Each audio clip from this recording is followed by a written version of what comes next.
Yo, what is up, guys? ElbowSkinn here. Welcome back to the Seattle Sports Weekly Update.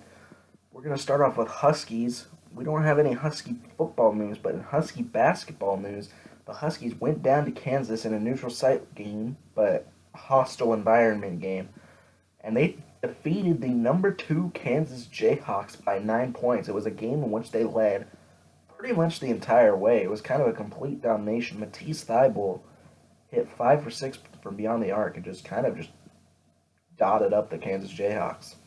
So maybe that means a lot of things. They did follow that up by getting throttled by Gonzaga, though. So was that win a fluke, or maybe Gonzaga's the real deal? Who knows? Meanwhile, breaking news in the Shohei Ohtani case, the Mariners in a last-ditch effort to get Shohei Ohtani made a trade in which they traded 3 prospects to the Miami Marlins for second baseman slash outfielder D. Gordon, who's actually a pretty good player.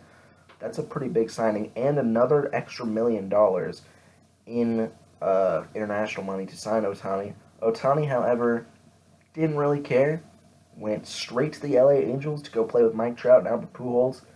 And from a objective point of view, I think he made the right choice. I think that gives him the best chance to win and play under Mike Scioscia and just kind of destroy people. And yeah.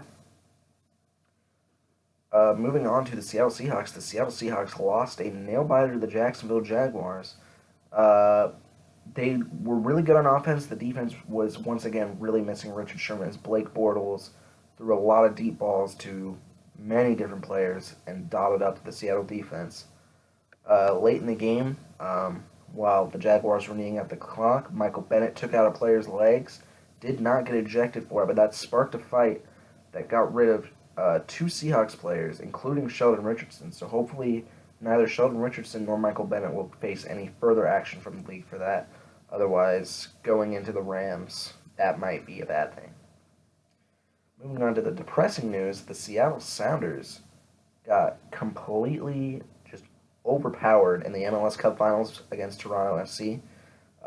They were demolished in the first half, but surprisingly kept it 0-0 thanks to just world-class goalkeeping by Stephen Fry. Stephen Fry is the best player on the team by far in that game. He was the man of the match in that game. No doubt about it. They finally broke through when Josie Altidore scored on a breakaway, and then Victor Valdez added a Potros goal late in the game. And Toronto FC took home the cup 2-0. It's frustrating. Last but not least, breaking news. The Seattle area seems to be very close to getting an NHL team. The NHL said to, after the $600 million deal for the Key Arena broke, the NHL has stated that Seattle is being considered for an NHL expansion and also is allowed to start holding season ticket drives. So if you want to be a season ticket holder for whatever our mascot is for the hockey team, I would Google that and try and get your hands on some. That'd be pretty cool. And yeah. That is all we have today for the Seattle Sports Weekly Update. Remember, go Mariners, go Huskies, go Seahawks, and go Sounders.